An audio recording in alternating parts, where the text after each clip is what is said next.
Good morning, everyone, or good evening. Welcome to Talk Wordy to Me, a podcast about authors and their works and all the fun stuff behind it, where we will also read an excerpt from their book. Um, how are you doing this morning, Dzintra? I am good. Thank you, Stephen. For those listening at home, it's Stephen Ross Yeah, and Dzintra Sullivan. I sometimes forget my name. I'm not Swift. Oh, look, yeah, well, we do what we do. We do what we do. Um, talk wordy to me. Talk wordy to me, Stephen. Today's author of choice, our month's author. We're actually a little bit late. Apologies to those who follow. We had some technical difficulties with the app, not with us. We were technically fine with the app. There were some technical difficulties which delayed this from being done, but we've got it all sorted out now. Anyway, Stephen, who is our author of choice today? Our author of choice today is Anna Mocikat. Now, apologies to her if I have her names pronounced wrong. I'm not 100% certain if it's right, so my apologies if it's not. But We we will did go ahead and do it. we did the C, if it's a hard C or a soft C. I've gone with the soft C, Anna Mocikat. I hope I'm okay with that. Um, should ask Hard these versus soft. questions. Usually hard better versus soft, but it is what it is. Uh, It is what it is. so Anna, Um, she's an award-winning, internationally published author of Behind Blue Eyes and The Tale of the Shadow City series and the MUC series. So she's got three series. Before becoming a novelist, she graduated from film school and worked as a screenwriter and a game writer for over a decade. Very impressive resume. She lives in Greenville, South Carolina, and if you want to sign up for a free Cyberpunk short story, you can go to her newsletter on her website, www.annamocikat.com. as you do, and from Poland, moved to the States later in life. I worked in the German film industry. I love this. I Ooh, love this. film. And an incredibly beautiful woman. Her hair is just phenomenal. From a person myself who keeps my hair incredibly short, when I love hair. I do. I just don't have any. And neither Well, neither do you, Stephen. So I've got less than you.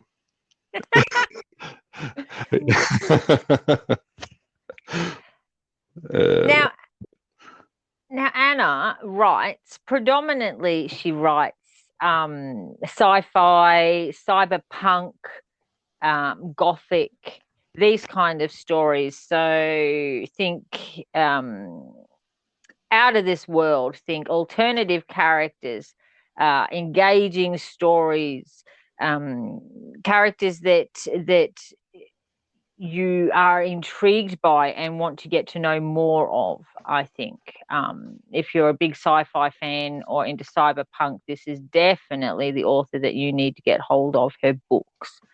Absolutely, yeah. I'm a big fan of that myself. Dystopian, cyberpunk, everything in the future that's set in often a bleak, dark landscape. Just stuff I love. Big Well, fan. if I just look at like a very quick look at some of the reviews that come in, it's sexy, violent, absolutely intriguing. It brings cyberpunk to the modern age.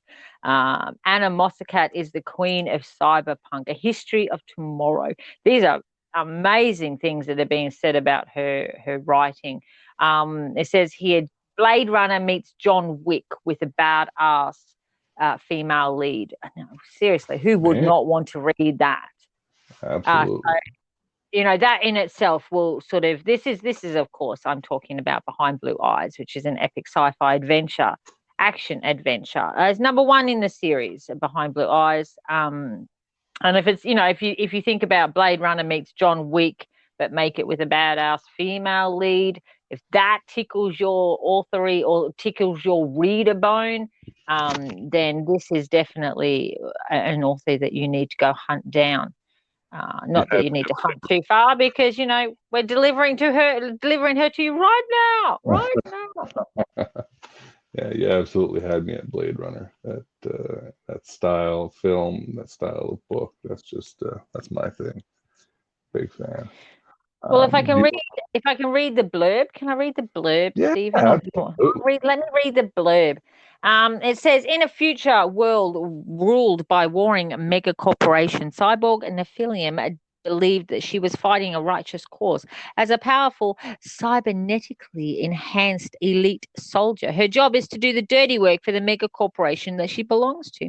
She is an elite cyborg squad, or hello, Cintra.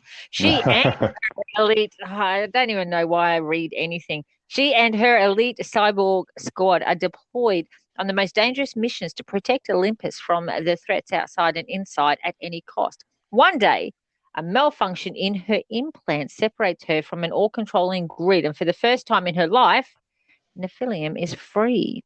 She learns that everything that she believed in all her life is a lie and decides to defend her newfound freedom. But Metatron, the leader of her unit, has very different plans for her future and will not let her get away. Soon, Nephelium finds herself hunted by the killer squads that she once belonged to. She is the best of them, but will her skills be enough to survive? Oh my God. Mm. This to read this book. And guess what, people? I Guess what, Stephen? It's free. what? Free? Free. It's No. Oh Come my on. God. Free. Well, I Absolutely. guess we I better mean, get. people, how aren't you clicking this? How are you clicking this? I am right now. It's fun. That sounds amazing. I've it clicked it. It's on my book list. I am eager to dive into this world. it has kind of undertones of Matrix too in it. The whole It idea does. of waking It up from into a new reality, the real reality. Take the blue pill or take the red pill. Which pill are you going to take? depends on what they give me. I might take both and end up being a purple. Behind, I'm a fence sitter. Like I'll just take both. It'll go either Oh, way. Um, Behind Blue Eyes, of course, is book one of three. Behind Blue Eyes, book 1 to 3. It's a boxed set. yes, the box set that is currently on sale right now. You can pick up that set for $5.99 on Kindle. Right, behind Blue Eyes, book 1 to 3. The digital edition is $5.99 at the moment on a boxed set, which is a phenomenal price for three full books with this one. Of course, Wow. Behind Blue Eyes is book number 1.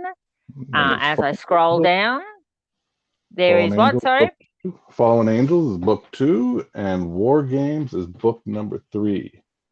God, Not the covers yet are just 12 pages. gorgeous. The covers are beautiful. They're so, That's so pretty. I love the Um, And of course I do. There's a Behind Blue Eyes origin stories, Nephilim, which of course there's volume 1, there's volume 2. God, she is such a prolific writer. The Shadow City series. I want to be her when I grow up. That's it. That's what I want to be. I want to be Anna Mocikat when I grow up. Yeah, don't we all? Gorgeous Uh, covers, gorgeous writing. And the first one that I just read to you, of course, the blurb on the back, Behind Blue Eyes. I just read it to you. It's free. It's absolutely free, people. You can't get any better than that. Cannot get any better than that. Never. Um, so she gave us a copy of an excerpt for us to read for you. It's an excerpt from book 1, chapter 1 of Behind Blue Eyes, titled God's Busy. Should I go ahead with reading her up? Let's go. Let's go. All right. The room was filled with people, children to be precise. There were 25 of them, the oldest maybe 12 years old, while the youngest was a baby, probably delivered only a few weeks ago. They all stared at Nephilim with pure horror in their eyes as she entered the room. Some of the younger ones started crying. 2 women were with them. Obviously, this was the place the settlers brought their children to safety in case of an emergency. Stop! Don't move! Yelled one of the women, pointing an old double-barrel shotgun at Nephilim. She was middle-aged, probably younger, since people living in conditions such as these usually age faster than average. She had marks on her temple and scar tissue on the side of her head where augmentation implants had been removed, and no hair would ever grow again. The other one was younger and had an empty hole where her left eye had once been. She held a toddler in one hand, or in one arm, and something in her other hand. Nephilim stopped short. She had been prepared to fight and destroy whoever might have been hiding up here, but this was an entirely different situation. If possible, the angels didn't kill children, not because of ethical or humanitarian aspects, but because they were valuable assets. Stand down. She heard Metatron's voice command in her head. Obviously, he had been watching through her eyes and now directly took control. Try to resolve the situation. You're safe. I have no reason to harm you, Nephilim told the women with the... Don't move. Don't come any closer, you fucking monster. You won't get them, the woman with the shotgun yelled. Please lay down your weapons. I promise nothing will happen to the children. I am here to help, Nephilim said with a smile, exactly the way she was trained. Excellent, Metatron acknowledged. Proceed. Shut up, you lying evil bitch. And the toddler in her arms started crying. You're here to slaughter us like animals and then take the little ones. You won't get them ever, the woman with the shotgun repeated. I can bring them to them a better life, you know that, Nephilim said in a calm voice. I understand you want to protect them. You only want the best. Why they should come with me. The shotgun woman laughed bitterly. So they can become like you, blue-eyed killer abominations. I'd rather kill them myself than before I let that happen, the woman with the missing eye said. That the woman held what the woman held in her... Sorry, Nephilim. What the woman held in her hand. It was a small aluminium canister, possibly life-threatening. Nephilim said over the comm to the people in the room, audibly hearing her. I'm aware, potential threat detected. Position now. Resistance has been broken. ETA 2 minutes, Metatron said. Eliminate the threats and proceed. I'm telling you one more time. Lay down your weapons, Nephilim said calmly, but with a definitive tone that left no... Step away from the children. Nephilim saw the one-eyed woman letting go of the canister can. See you in hell, the other woman said, her finger moved to the trigger of her shotgun. She never got a chance to pull it. Nephilim's reflexes were 10 times faster than any human's. No human would ever have been a direct standoff with a cyborg. Before the woman could fire, a bullet from Nephilim's gun penetrated her forehead and turned her brain into pulp, killing her instantly. Simultaneously, Nephilim fired her other weapon, striking down the second woman with a deadly, precise headshot. She jumped toward the collapsing corpse and caught the toddler before it could hit the ground. For a second, the room was completely silent, as all kids stared at her in shock. The ones who had stood closest to the two women were covered in blood and brain tissue. Suddenly, Nephilim was confronted with more than 24 pairs of terrified children's eyes, who saw her for what she was, a cold-blooded killer. The monster from their dark closets brought to life, and it had neon blue eyes. Then many of them started crying, screaming, shaking. Some tried to hide in the corners. Others simply kept staring at her in shock. Threat eliminated, Nephilim said, carefully putting down the toddler. Assets have been safely procured. Excellent work, she heard Metatron say. Medics, they need universal antitoxins and tranquilizers on location. See to that ASAP. Well, got chills. If you're into graphic graphic, and I love it. I mean, it is very much along that lines of the Blade Runner, as you said before. Terminator, that sort of futuristic, but a future mixed, like not a fully dystopian, but this tech noir style. I think. And of course, that was chapter 1 in the first book, Behind Blue Eyes, and a story of a cyborg or a powerfully cybernetically enhanced elite soldier. God, that's a mouthful and a half, Anna. A mouthful and a half. Good Lord. Before, of course, she wakes up. So she's still very much under the control of Metatron.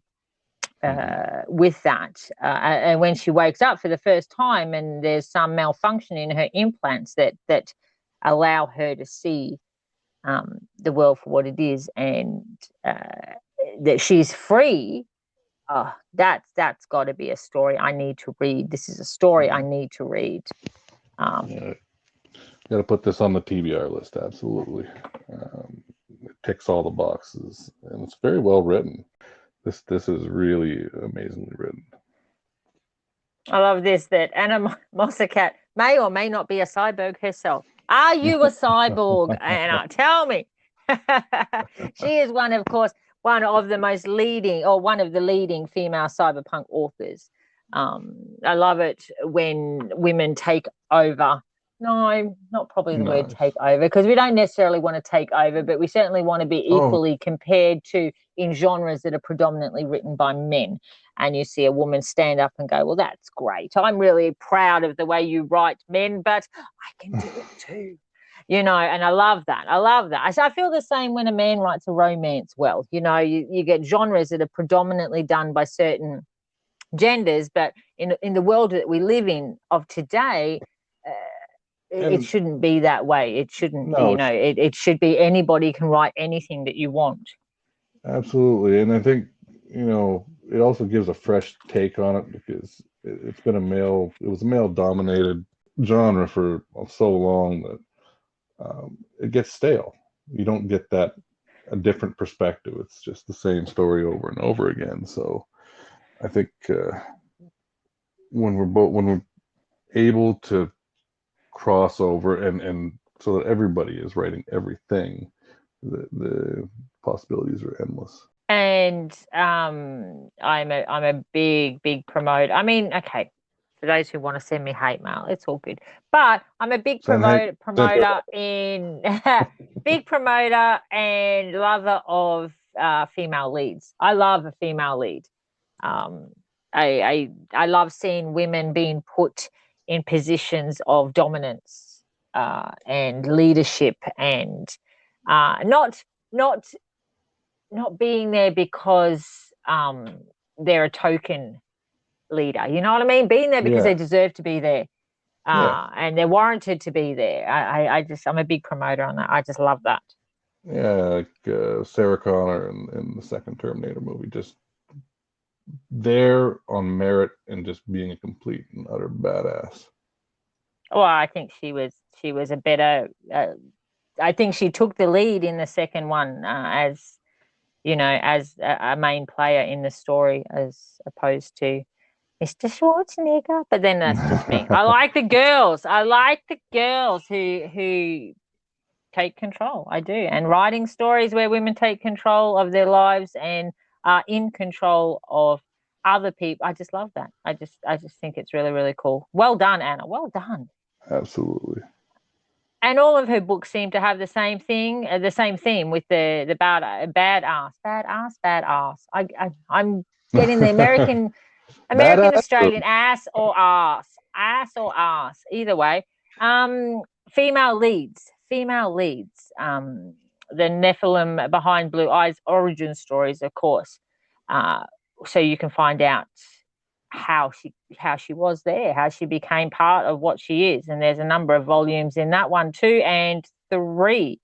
The covers are gorgeous, and I mean, I think that's really nice, Stephen. Don't you think it's good when you fall in love with a character in a series, and then the author decides to give you backstory to that character? It just add on to the world, do world building with it. It's a way for us to connect even deeper to the characters that we fall in love with. Because, you read a story and you fall in love with a character, but then you still have questions about that character. What happened in their childhood? How did they get to this point in their life? Absolutely. Who were they before, or who are they after? If it's a post story that happens sometime, or what are the side characters? What are the side characters doing? What was their? Where were they I at? do. I love those. I love those sorts of stories that spin-offs of series that we love. I'm doing one. Oh, I will. I am going to try and schedule one in for one of my series for next year, which will be like at the end of the series, there was a baby born, and I've had a lot of readers that want to know what happened to that baby, and I'm going to do like a 20-year jump kind of story,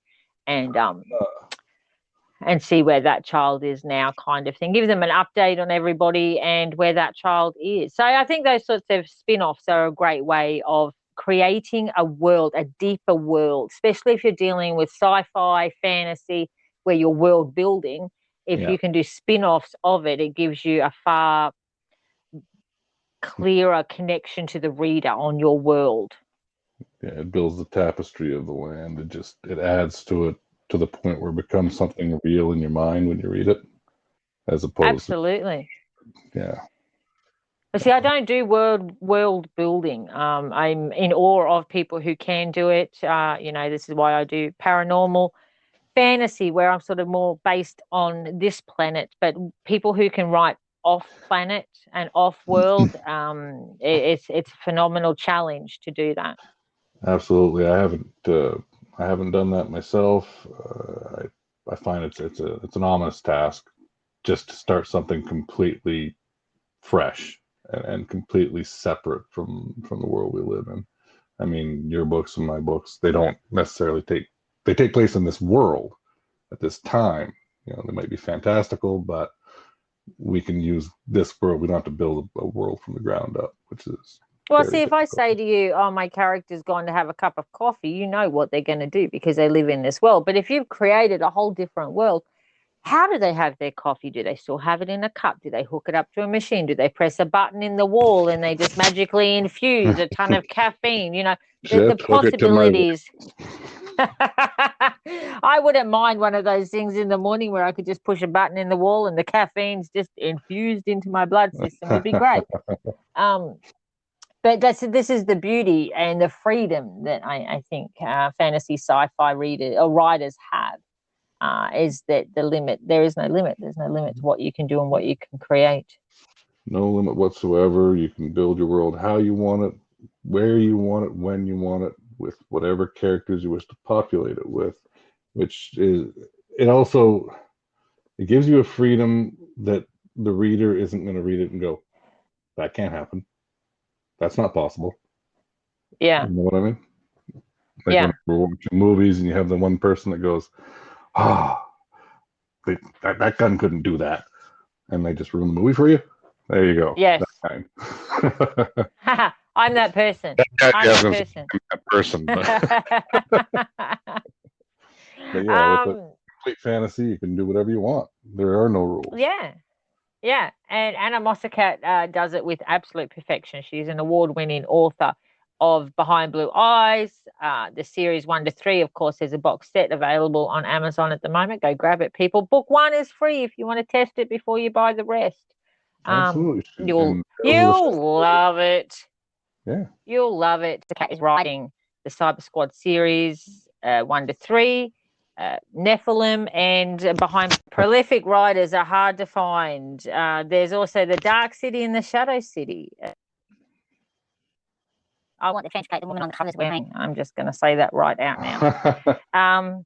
Yeah, this is Anna Mocikat. Hey, AT. If I get that wrong, Anna, I'm terribly sorry. But we did debate. So yeah, that was our podcast for today. We're sorry that we're late this week. Technical difficulties and whatnot. And once again, that was Anna Mocikat. Absolutely. Yeah, that's it. We're all good to go. That's it. All right, let's until next next out of here. Bringing back a new feature author for you. Until then, take care for now.